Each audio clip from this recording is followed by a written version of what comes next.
Comment mettre la transition écologique au service du business ? La réponse dans Industrie du futur, le podcast qui rassemble celles et ceux qui s'engagent dans la transformation de l'industrie. Dans ce nouvel épisode, l'ambassadeur du Danemark, Mikael Starbæk Christensen, nous renseigne sur les moyens d'avancer vers une transition écologique forte et à grande échelle. Comment coopérer à l'échelle nationale pour une transition écologique à fort impact ? La souveraineté européenne est-elle nécessaire pour la transition écologique des pays membres ? Ou encore, qu'est-ce qu'une île énergétique ? Monsieur l'ambassadeur nous explique comment exploiter efficacement les installations éoliennes et hydrauliques. Industrie du futur, un format proposé par Schneider Electric. Bonjour Monsieur l'ambassadeur. Bonjour Laurent. Alors je suis ravi de vous accueillir ici. Nous sommes au salon Evolution à Paris. Vous êtes l'ambassadeur du Danemark.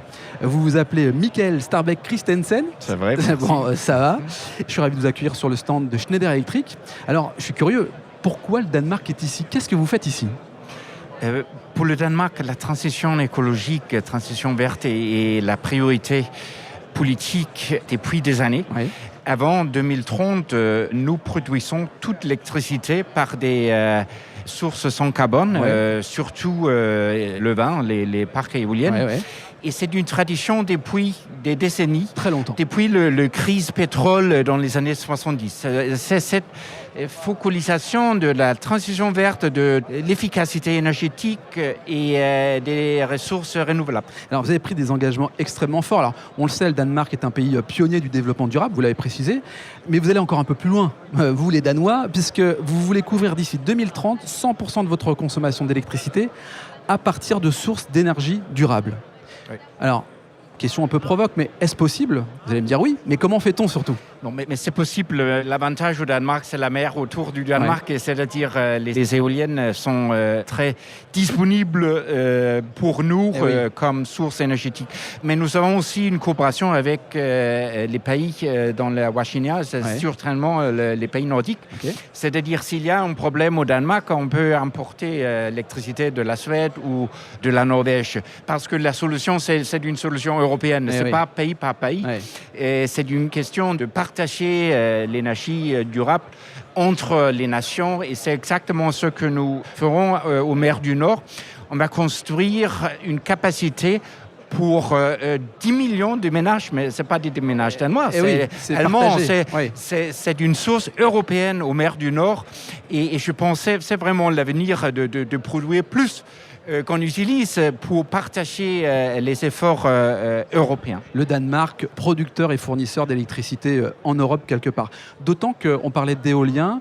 L'éolien représente 45% de la production totale du Danemark. C'est énorme. Et j'imagine que c'est aussi la situation géographique qui le permet. Alors, comme en France, les éoliennes terrestres posent un problème pour les populations. Mais vous avez trouvé la solution. Vous avez créé la première île énergétique du monde en mer du Nord.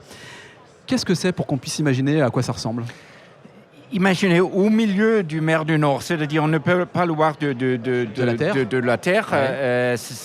Je comprends les problèmes avec les éoliens terrestres, mais en mer, c'est pas visible. C'est pas visible. Imaginez 600 turbines éoliennes. C'est énorme. C'est énorme. C'est un parc énorme, et au milieu, une île artificielle où on produit hydrogène, par exemple. Et c'est-à-dire on utilise cette capacité au milieu de la mer pour fournir, par exemple, le marché allemand avec l'hydrogène. Mais je pense le défi en Europe en général, c'est d'augmenter la production et avoir des ambitions énormes, parce que ce n'est pas des petites parcs éoliennes la solution, c'est 600. Il faut industrialiser cette production. Et penser pour la grande production. Et je pense...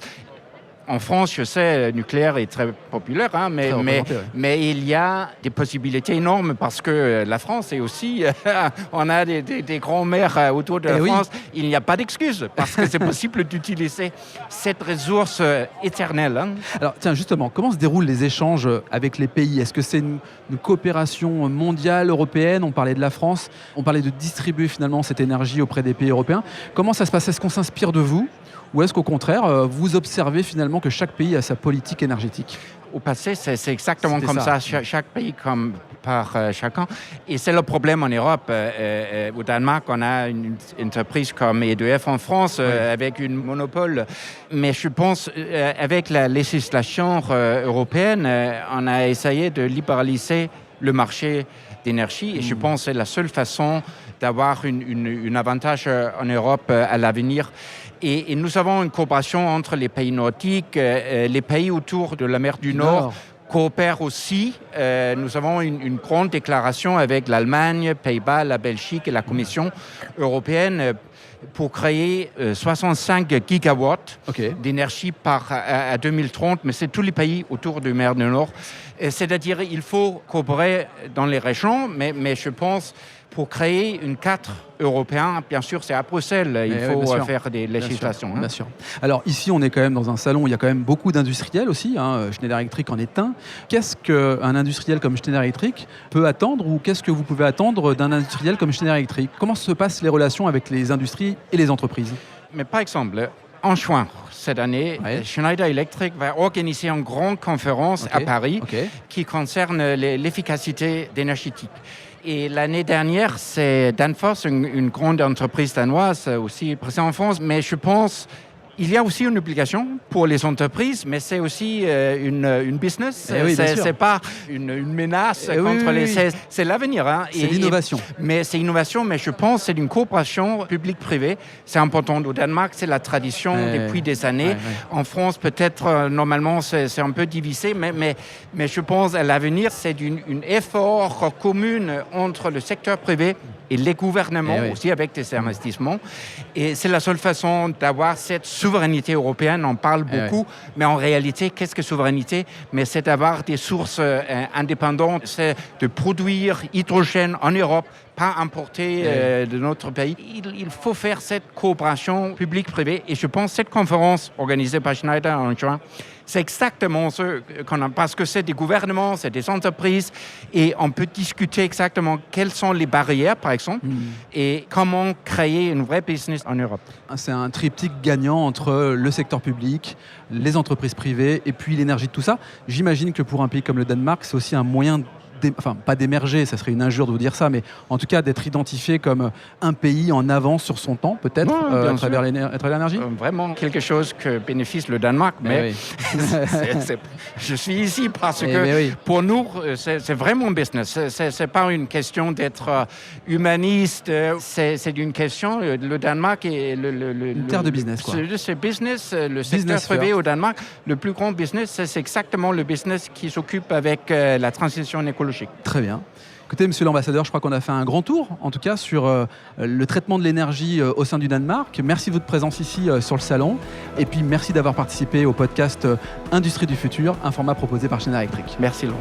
Si cet épisode vous donne envie d'aller plus loin, c'est l'occasion d'en parler à Antoine Chart, directeur national des ventes. Bonjour Antoine. Bonjour Laurent. Antoine, peux-tu nous dire comment passer de l'idée aux actes lorsque l'on veut se transformer ? Laurent, c'est très simple. Les sujets de transformation digitale, de décarbonation et d'électrification sont au cœur de la stratégie Schneider Electric. Et comme on a pu l'entendre dans ce podcast, l'ambition de Schneider Electric est d'accompagner les entreprises du territoire sur ces enjeux de transformation. Pour entrer en contact avec nous, rien de plus simple, le site internet www.se.com ou mon profil LinkedIn où je me ferai un plaisir de vous répondre. C'est très simple. Merci Antoine. Merci Laurent.